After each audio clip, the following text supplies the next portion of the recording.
This is Olivia Osgood, and you are listening to the How to Quit Working Show. I'm glad that my mommy's an entrepreneur so that we get to spend lots of time together and she gets to homeschool me.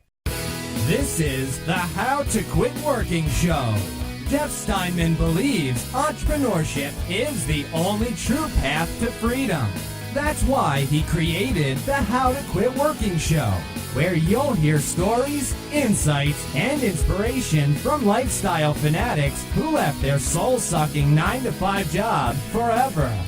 Now, here's your host, author, entrepreneur, and ultimate lifestyle fanatic, Jeff Steinman. Hello and welcome to the How to Quit Working Show. This is Heather Osgood, your host of the Friday episode of the How to Quit Working Show. Thank you so much for being with us today. Before we get started, I want to make sure that you've had a chance to check out the How to Quit Working Circle. In the How to Quit Working Circle, you're going to have access to our Facebook group that has been phenomenal. I must say, I had no idea the power of Facebook groups until last year. I really didn't even get the concept of what a group was and how it could really serve you. And I am a bit addicted to groups, and the How to Quit Working group is at the top of my list. And the reason that I like the group so much is because it is a place where people just like you can come to ask questions, get information, and really just surround yourself, immerse yourself with people who are like-minded, who are interested in starting businesses. When you are around friends and family who are constantly telling you that you need to, keep working, that you've only got 30 years of work ahead of you, and you need to put your nose down to the grindstone and go, and yet you are struggling internally with the idea that that's right for you, and you really have a desire to start a business, it is crucial that you surround yourself with people who are going to support that concept and support that idea, because you have every capability in the world of creating a very dynamic business. You just have to take the steps and do it. So I am encouraging you right now to join the How to Quit Working Circle. You will also get access to free training videos that we have, as well as live trainings that we do periodically. You can go to howtoquitworking.com/circle to join that fabulous group, and I hope that you do so very soon. Today, I'm going to be talking to you about procrastination. And the reason that I'm going to talk to you about procrastination is because I've been having a bit of an issue with procrastination. I know that shocks you all. And I have had several clients who have had issues with procrastination lately. And so I just kind of want to bring up, why is it that procrastination is just something that really hangs around our heads, and how can we break through kind of the chains that we have to really get out of the bondage of procrastination and create what it is that we truly want in life. So when we think about procrastination, I want you to really dig in deep and kind of get to the core of, why are you procrastinating? A lot of people procrastinate because they're perfectionists, or because they have this idea that they want to do something that is going to be perfect, or they want everything to be 100%. And I'll never forget a coaching appointment that I had with my phenomenal coach that I worked with, my business coach, and he said one day, he's like, you don't have to do everything at 100%. You could do some things at 80% and it would be just fine. And truthfully, that had never occurred to me. I was so committed to the idea of excellence, and I was so committed to the idea that I wanted everything we did to be perfect, that I would sometimes run myself ragged because I wanted to always hit this certain standard and a certain level. Now, obviously, I think that it is extremely important to maintain quality, to really put your best foot forward, and whether that's with, product creation, services offered, customer service, marketing, branding, putting your best foot forward and putting 100% out there is really very important. But sometimes when you own a business, 100% isn't required. And it's something that you can really, just handle at 80%, and getting it done and having something is better than not having anything at all. So if you're that type of person where kind of your perfectionistic side is coming out and you're really not able to make that forward momentum or get that momentum going because you're constantly putting something off and you're not doing what it is that you need to be doing something is better than doing nothing. So I'm encouraging you to think about just doing something. Now, I want you to really kind of look at what can you handle in your life? And if you are, if you're somebody that is working a full-time job, if you're married, if you have children, if you have one or any of those things happening in your life, or if you have all three of those happening in your life, those are all very, very time-consuming activities. And if you want to start a business on top of everything else that you have going on, that's going to take some commitment. And if you're thinking that this is going to be the right path for you, I'd really like to encourage you to give something up. Look at your life and decide what it is that you'd like to give up. A very regular listener to the show and someone I've had the pleasure of talking with at one point said, you know what? I have been a Boy Scout leader now for the last 10 years since my son has been a Boy Scout, and I am ready to give it up. He just got his Eagle Scout, and I am happy to say goodbye to that chapter of my life and move on. That's a very time-consuming job. And if you're ready to give up maybe a volunteer commitment that you have because you want to grow your business, that can be a really, really powerful thing for you to do. So if you are thinking that your plate is full right now and you want to start a business, you need to decide what you're going to give up to start your business. And I say that in a very real way because time isn't just going to just manifest itself right in front of you. You're not just going to gain a few hours a day or a couple of days a week where you can work on this business. You're going to have to make a conscious decision to eliminate things from your life that are maybe not serving you well, or maybe they are serving you well. Maybe you really enjoy something you're doing, but you know that for a short period of time, you need to stop doing that activity so that you can devote your time and attention to business creation. So ultimately, you're able to do a lot more of that. So really consider areas in your life that, are really just maybe too much. If you have too much on your plate and too much on your schedule, then you might need to eliminate something.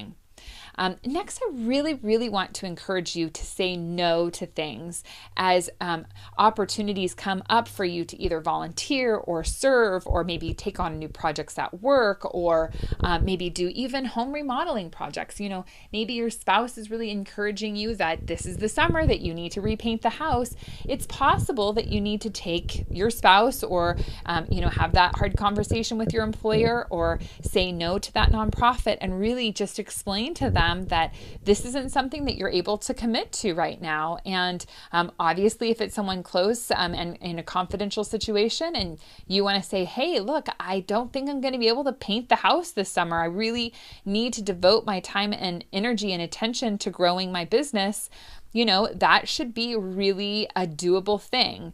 So think about not taking on any new commitments. And I would say that across the board, if you are starting a new business, do not take on new commitments.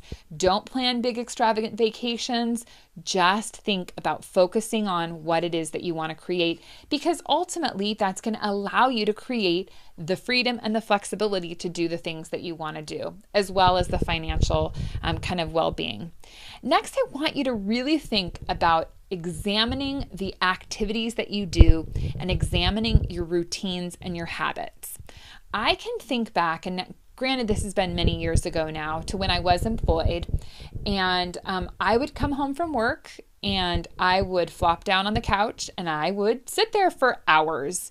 And whether I was reading or watching TV or, eating dinner, whatever I was doing, I basically would just veg for the whole evening. And it was because I had gone to work all day. I had worked really hard.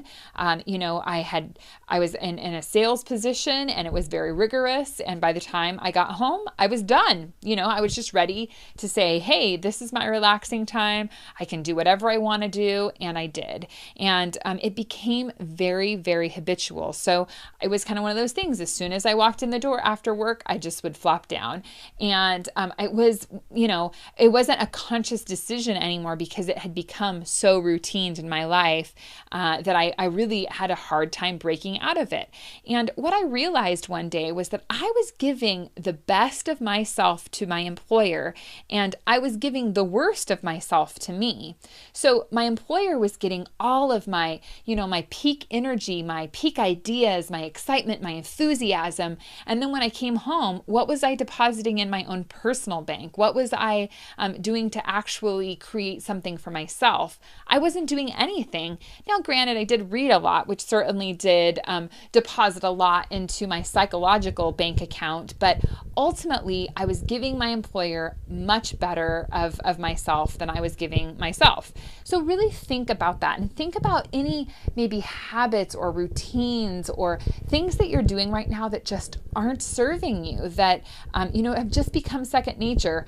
I absolutely love my smartphone, and I love our iPad, and these are devices that I almost would have a hard time imagining living without, because they've become such a huge part of our family and what we do. But there are those days and there are those times when I think, what am I doing? Because it is second nature for me now. Every time I see my phone, I pick it up and I have to check something. I have to check my Facebook page or my Instagram or my Twitter or my email, and it's not even a lot of times a very conscious, behavior. It's just something I do. And then before you know it, I've spent the last, 15 minutes looking at my phone. And, when your kids come up to you and say, "Are you on Facebook again, Mom?" And you're like, "No, I'm just checking the weather."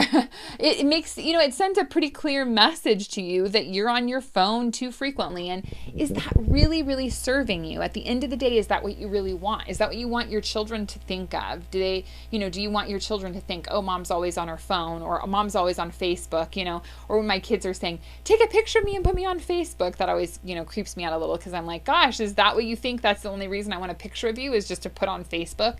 So really just examine the activities that you're doing and think about what they're building up to create. So as we're taking small steps every day toward a goal, we're getting closer and closer to that goal. Well, if you're taking small steps every day going down a bad path, then, really it's going to lead you in the direction that you don't want to go.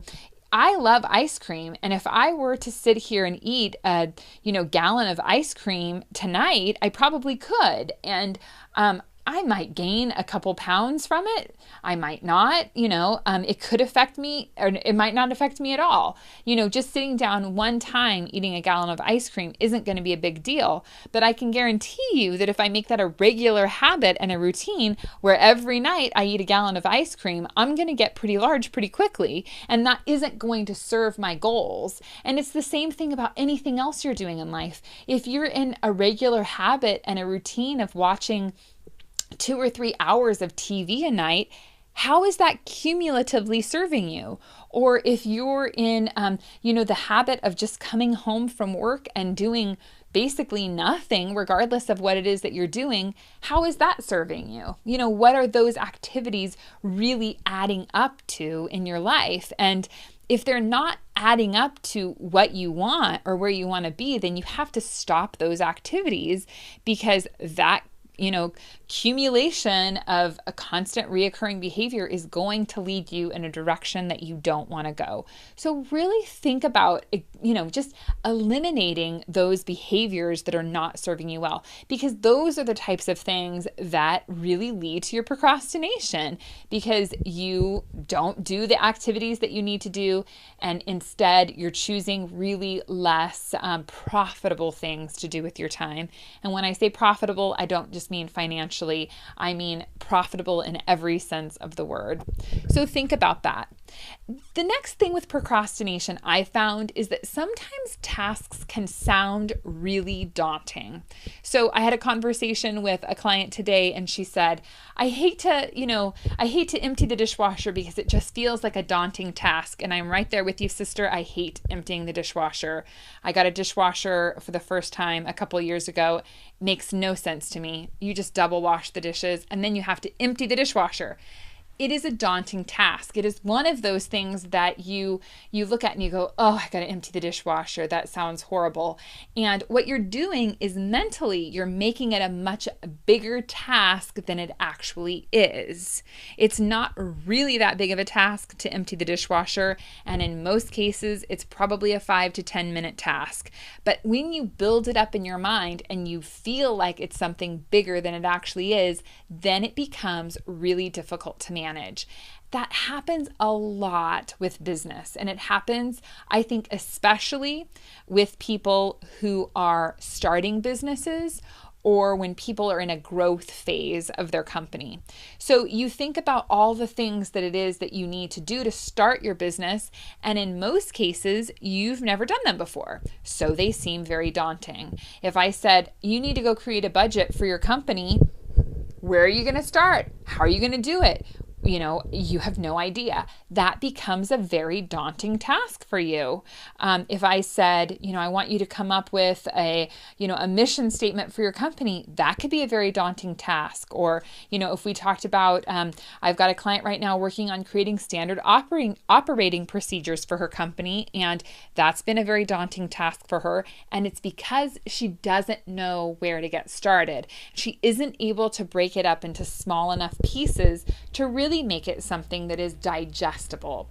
So if you've got a big project that you feel is just daunting, and every time you see it come up on your to-do list and you just think, oh, I don't want to do that, examine why you were so resistant to that activity.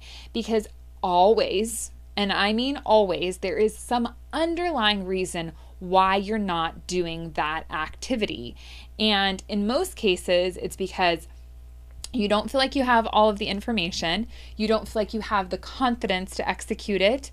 You don't feel like you have the knowledge to execute it. Or in general, it just feels like a very overwhelming task for you. When you break it up into smaller pieces, then suddenly it's not such a big daunting task. If we were to think about the dishwasher, and what if we were to say, you know what? You don't have to empty the dishwasher tonight. All you have to do is put the silverware away. That's not so bad. I could put the silverware away in 30 seconds, maybe a minute. Okay, terrific. I can do the silverware tonight. Then maybe tomorrow night, I want you to put all of the plates away. Well, that's easy. I can put all the plates away. And the following night, maybe you need to put all the cups away. The following night, maybe you need to put away the baking dishes. So when you break it up into small steps, then it feels much more doable because you can do something that is small. And when we talk about doing business activities, for instance, if you're thinking about creating your budget, first of all, a good place to start is your income. What exactly is it that you're going to sell, and how are you gonna create that product or service? So let's say I need to know what I'm selling, and I've decided that I'm going to sell flowers. So that's a terrific thing to sell. Now, how many flowers do I need to sell to get to my income goal? So having an income goal is really a very good place to start. If you're currently making $60,000 a year and you would like to replace that income, then think about, gosh, how do I get to $60,000 in flowers? And, just work backwards. Well, if each of my bundles is $6,000, then I only need to sell 10 bundles and I'll be well on my way. So, just thinking through breaking it up into small pieces is good. So start with your income goal, start with the pricing of the product or service, that pricing doesn't have to be set in stone. It could be something you could change a gazillion times, but you're just trying to get a good idea and a good ballpark. And then next, you want to think about your expenses. What is it going to cost you? If I'm selling you flowers for $6,000, I'm probably going to need to buy them for somewhere around $3,000. So you have your cost of goods sold, and then you just have your fixed expenses. What's your overhead? You needing to pay maybe medical insurance every month, or you needing to pay for internet every month or phone service every month. If you've got an office, what's your rent like? So, just thinking about the expenses is really, a good step to take. And then at the end, you just kind of need to look at what's your income, what are your expenses, and what is that net profit. So just breaking it down into small steps can really be very, very helpful for you. So if you're trying to face a task and you're not doing it, it could be because that task is just too large and it needs to be broken down into smaller pieces. And then finally, I want you to think about really, why are you procrastinating? And I want you to get in really, really deep. And what I mean by that is a lot of times the reason people are procrastinating is because of fear, ultimately. They're afraid that if they take an action, the result's not going to happen the way they want it to be. Or maybe they're afraid that if they start their business, they'll find out that it's not successful and then they can't quit their job. So they would rather hold on to the dream of being an entrepreneur. They would rather hold on to the dream of quitting their job than to actually kind of face the music and realize that they can't quit their job. And that is ultimately a big reason why people procrastinate, is because they're afraid of actually facing the reality of the situation. They're afraid that if they pour all of their heart and soul and attention, if they give it their all, if they give it 100% and it doesn't turn out the way they want, then what? Then what are they left with?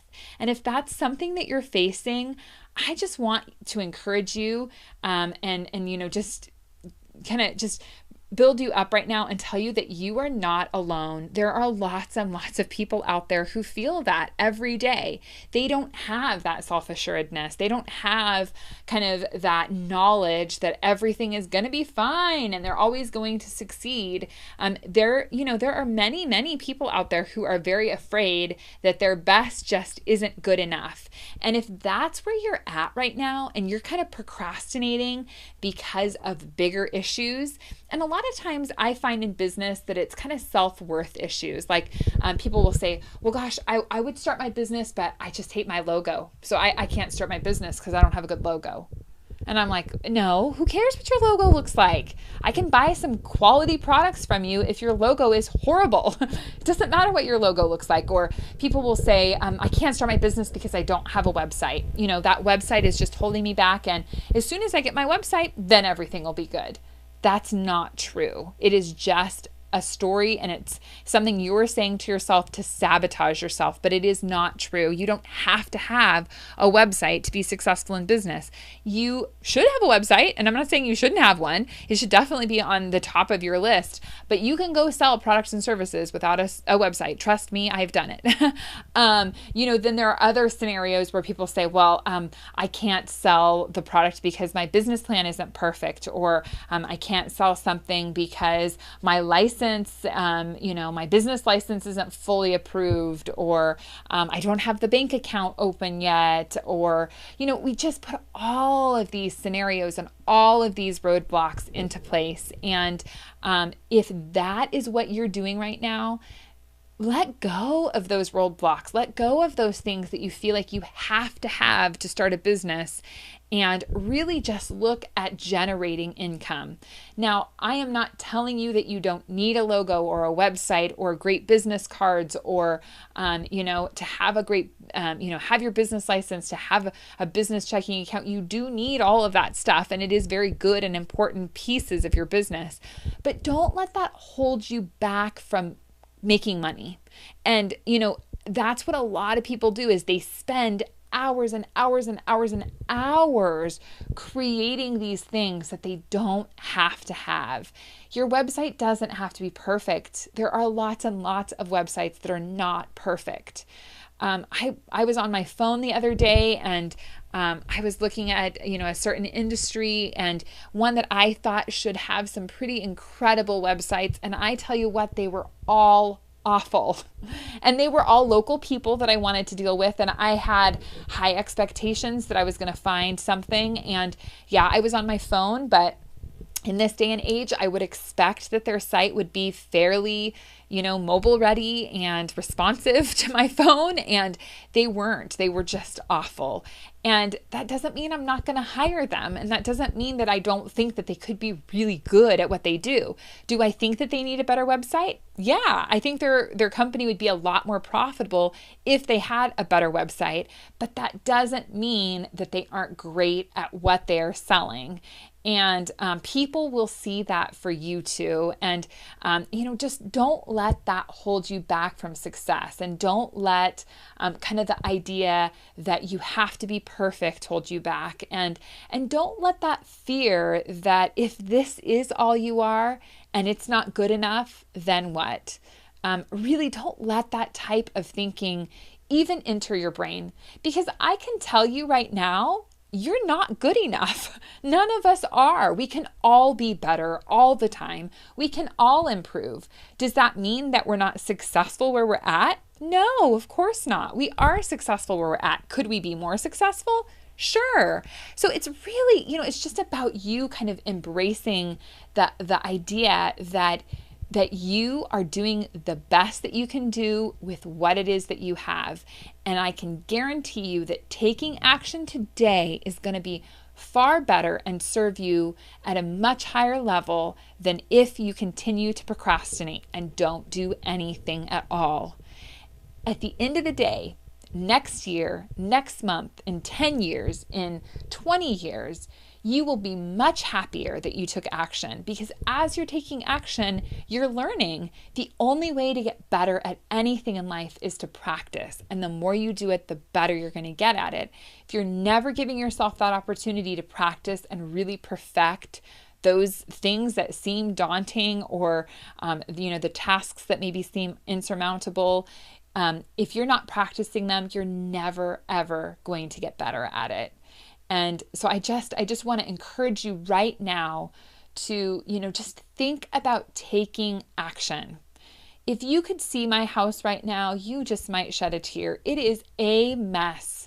My two little ones just went crazy in our house today. And I am not looking forward to the very long summer that is stretching out ahead of us. But I got so much done today. I was so productive, and I feel really, really glad that I was so focused and that I was so able to create what it is that I wanted in my life. My house is a disaster, but you know what? With 2 children under the age of 6, it doesn't really matter what I do or how many times I clean my house. It's just going to get dirty again.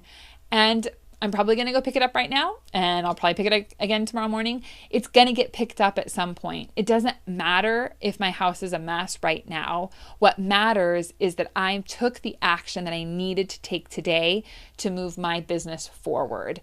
So I want to ask you that question right now. What are you doing to move your business forward?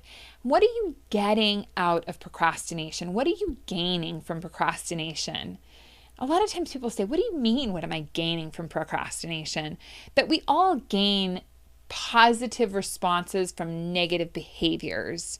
And what I mean by that is that at some level, it feeds you in some way, or you wouldn't continue to do that negative behavior. And in this situation, that negative behavior is procrastination. So procrastination is serving you, and you have to figure out why. Why are you allowing procrastination to serve you? And how can you let go of what it's bringing, because you don't want what it's bringing into your life. You want to be a person of action. You want to be a person that makes things happen. You want to be a person who practices their craft over and over and over again until they perfect it. I want to encourage you right now to let go of your procrastination. If it's a big issue for you, it's just something that you have to change if you want to be successful. If it's a medium-sized issue for you is something you have to change if you want to be successful. Every one of us procrastinates in some way. Even the best clients that I work with that I think would never procrastinate sometimes surprise me. And all of a sudden I'm like, what? You didn't do that? I thought you would do that for sure. And something came up in their life and they just didn't do it, or they didn't want to do it, or they had one of the issues that we just talked about. So it's very, very common. And I want you to really, really focus on just letting that procrastination go, tackling as many things as you can tackle, and really, really creating that business and that lifestyle that you want. If you're feeling totally kind of just in chains right now, and you're feeling like procrastination just has you over a barrel and you really don't know what to do about it, and you're not really sure how to change or how to make changes in your life, it could be a really good time for you to consider one-on-one coaching. You don't certainly need to be a procrastinator to have a very successful relationship with coaches or with a coach. If you think about Michael Jordan, he had a coach his entire career, and I guess he probably still has a coach even today, just because he wants to, continue to stay in the ultimate, shape that he can be in, or the ultimate shape that he can be in. And if you look at, entrepreneurs that are successful, most all of them have a coach. And it's because if your issue today is procrastination, that doesn't mean that that's going to be your issue tomorrow. Every day is new, and every day presents its own unique set of challenges and successes. And a coach is someone who can help you walk through really just the journey of creating your business, of getting you to a place of, that client acquisition spot, and getting you to a place of profitability. So if you're thinking that coaching could be a good option for you, please don't hesitate to reach out and give me a call. The 1-800 number is on the website. You can also email me at heather@howtoquitworking.com. I hope you have a fabulous rest of your day, and I look forward to talking to you next week. Take care. Thanks for joining us on the How to Quit Working show. Tune in next time when we'll talk to another amazing person just like you, who is now living the ultimate life of freedom and doing it on their terms. If you want to learn how to quit working and get these episodes delivered directly to you, visit howtoquitworkingshow.com.